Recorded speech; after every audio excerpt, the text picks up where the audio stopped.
La compétition des bâtons interlycée phase 1 s'est tenue au siège de Sénégal Academy, rassemblant plusieurs établissements autour d'un exercice d'éloquence et de réflexion.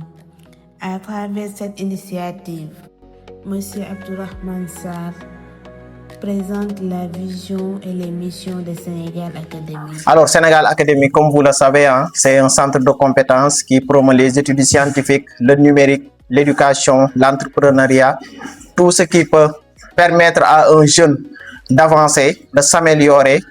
C'est ainsi que la compétition a officiellement démarré entre les établissements participants. Je me nomme Néna Satou Diagne, capitaine et membre des représentants du lycée d'excellence privée Aimé Césaire. C'est avec respect, conviction et responsabilité que nous prenons la parole aujourd'hui pour défendre notre position qui est le non.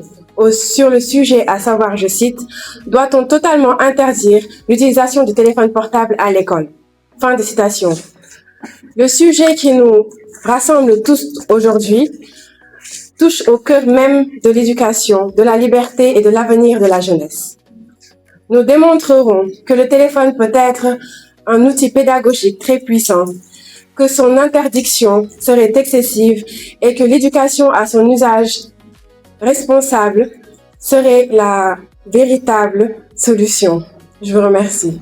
Immédiat et constant. Refuser le téléphone à l'école reviendrait à maintenir l'institution scolaire en marge du progrès technologique. Utilisé de manière encadrée, il permet l'accès à des ressources éducatives variées. L'école ne doit pas ignorer la technologie, elle doit apprendre à l'intégrer intelligemment. Interdit par peur, c'est accepter son incapacité à encadrer, et une école qui renonce à encadrer renonce à former.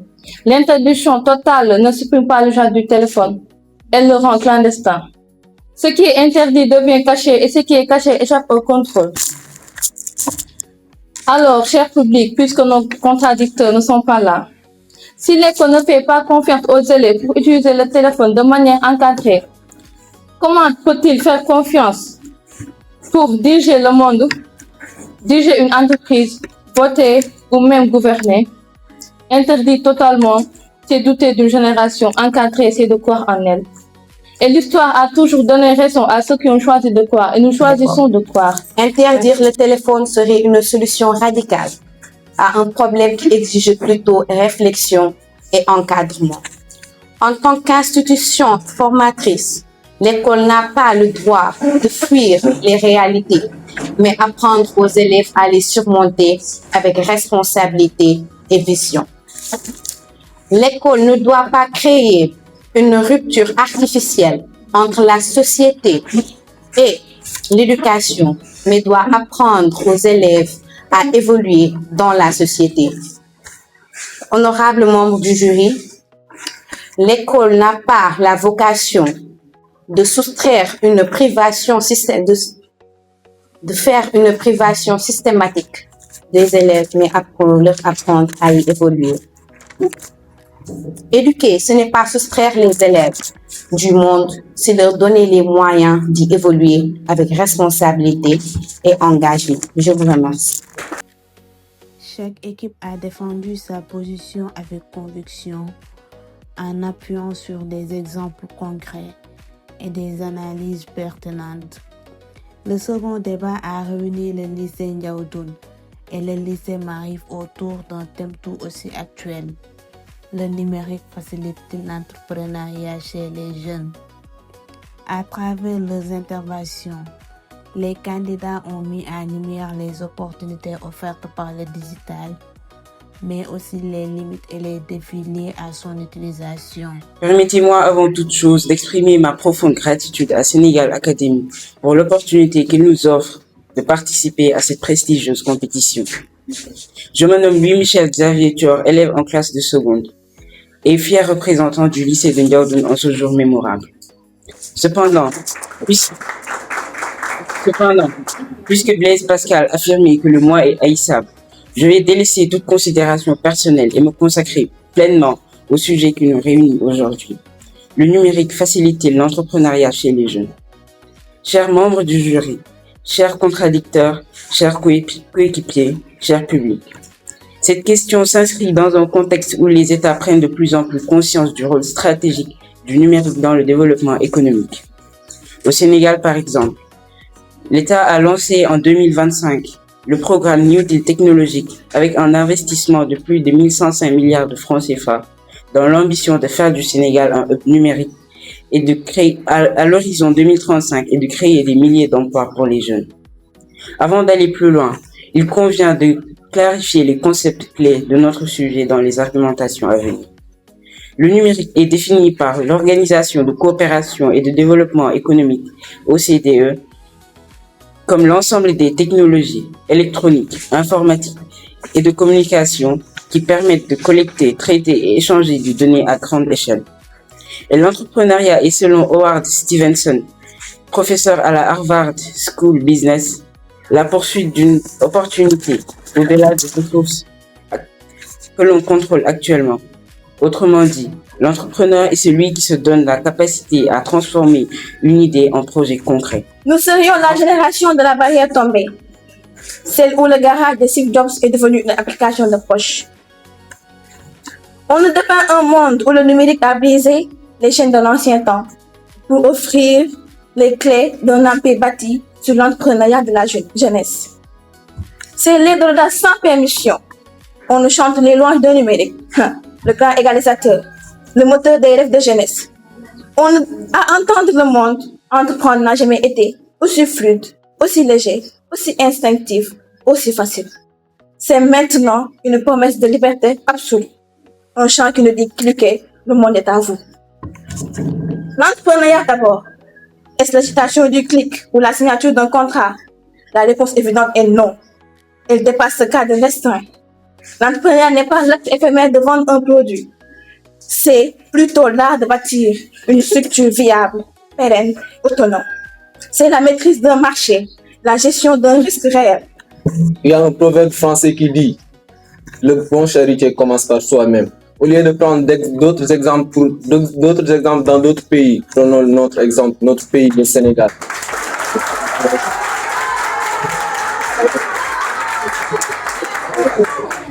Comme mon très cher collaborateur l'a si bien dit, c'est Moussé Sambogué au pupitre, fier représentant du lycée de Ndiaoudoun.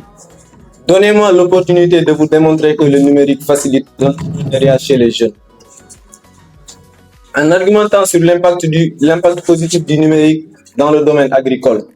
Le numérique est aujourd'hui un puissant levier de développement dans le domaine agricole, surtout dans les pays en développement comme le Sénégal.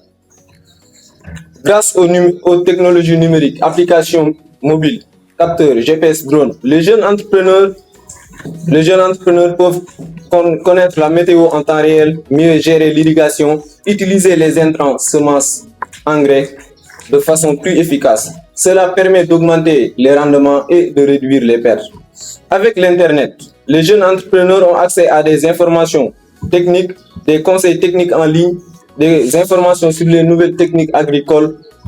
Par exemple, prenons Tonton Vert, de son vrai nom Abdou Touré, qui est un Sénégalais, qui aide les jeunes à entreprendre dans le domaine agricole. Il influence les jeunes à entreprendre dans le domaine agricole, qui, à travers le numérique, il donne des conseils aux jeunes sur les nouvelles techniques agricoles. Avant de quitter ce pupitre, nous savons tous que le plus grand souhait d'un producteur à la fin de la récolte est de pouvoir écouler son produit. Dans cette perspective, permettez-moi d'évoquer le nom de Khady Léguime. Connaissez-vous Khady Léguime? Khady Léguime est une jeune dame qui habite Mboro dans la zone des Niayes, qui, après avoir obtenu son baccalauréat, a décidé de ne pas aller à l'université. Elle s'est lancée dans l'entrepreneuriat, notamment dans le domaine agricole. Aujourd'hui, grâce au numérique, elle a réussi dans la commercialisation des produits agricoles. Et permettez-moi de vous dire encore une fois que sans le numérique, Khady Léguime n'aurait jamais existé. Si l'on croit que le numérique facilite l'entrepreneuriat, alors pourquoi observe-t-on aujourd'hui tant de jeunes littéralement accros au téléphone, aux notifications et au like, au point de confondre travail et scroll infini? Selon une enquête commandée par Slack, des jeunes propriétaires d'entreprises perdent en moyenne 1,5 heures dans des tâches considérées comme improductives et ont compris des distractions. Le numérique ne libère pas le temps, il le dévore. Le numérique crée une dépendance comportementale. John Twain, psychologue américain, dans Haydn, explique que les jeunes nés après 1995 présentent des symptômes proches de ceux des dépendances classiques. Mes chers contradicteurs, vous avez apporté des murmures là où il fallait du fer. Vous avez apporté des mots là où il fallait de la réalité. Vous nous parlez d'opportunités, je vous apprendrai plus sur la vulnérabilité. Vous nous parlez de connexion, je vous renseignerai sur l'espionnage. Vous nous parlez de succès, je vous montrerai des vies entières broyées par des prédateurs que vous refusiez d'admettre. Parce que, mesdames et messieurs, on ne bâtit rien de solide sur un sol où votre honneur est bafoué, votre dignité piétinée. Mesdames et messieurs, la violation du droit privé à travers le numérique n'est plus une théorie, c'est une science appliquée. Parlons du Cloud Act.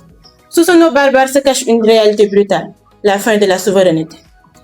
Cette loi donne le droit aux services américains de fouiller dans n'importe quel serveur, n'importe où sur la planète et de soutirer des informations aux jeunes entrepreneurs que vous dites faciliter. Et de soutirer des informations pour ensuite le tourner contre eux.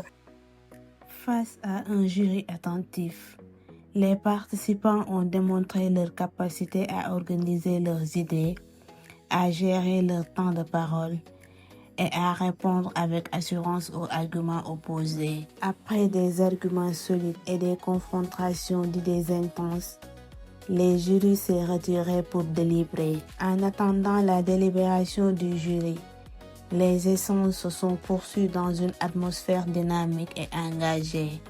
Une première phase marquée par l'éloquence, l'esprit critique et l'engagement. Comme l'a si bien dit le président du jury, nous avons assisté à un débat vraiment de haut niveau. Maintenant, j'aimerais revenir sur le premier débat, à savoir opposant le lycée de Rao et d'Aimé Césaire. Malheureusement, Rao n'est pas venu, mais le lycée d'excellence Aimé Césaire a fait un très bon débat.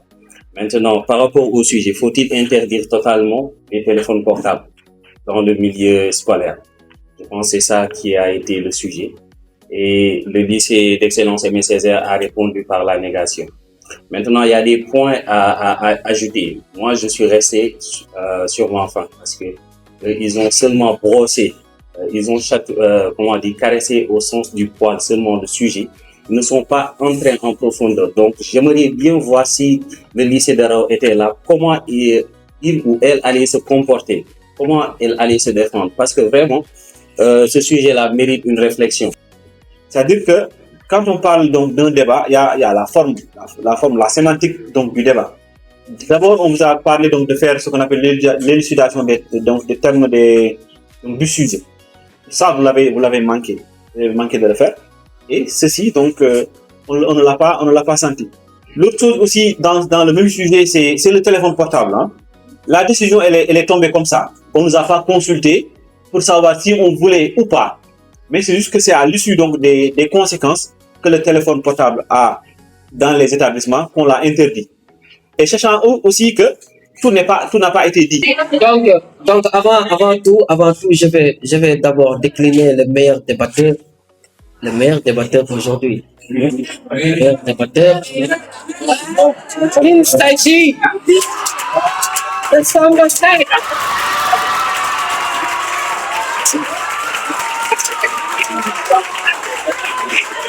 Pouvoirs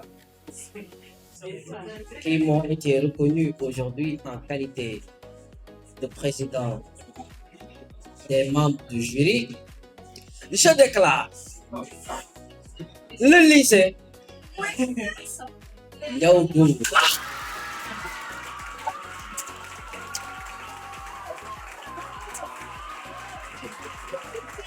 Avec une moyenne de 13 et le lycée Maris qui doit davantage resserrer le taux à une moyenne de 12. Permettez-moi de remercier Sénégal Academy qui nous a donné l'opportunité de pouvoir participer à cette compétition. Certes, le temps était vraiment pas assez beaucoup. On avait juste une semaine pour se préparer, mais avec nos encadreurs, on a pu réussir à bien préparer nos idées et nos arguments pour pouvoir gagner ce débat. Et c'est ce qui nous a permis aujourd'hui de gagner ce débat avec la manière, notamment avec l'aide de notre public qui ont eu la peine de se déplacer pour venir nous supporter. Et vraiment, merci à Sénégal Academy de nous avoir donné cette opportunité. Merci de nous avoir suivis sur Saint-Louis Online.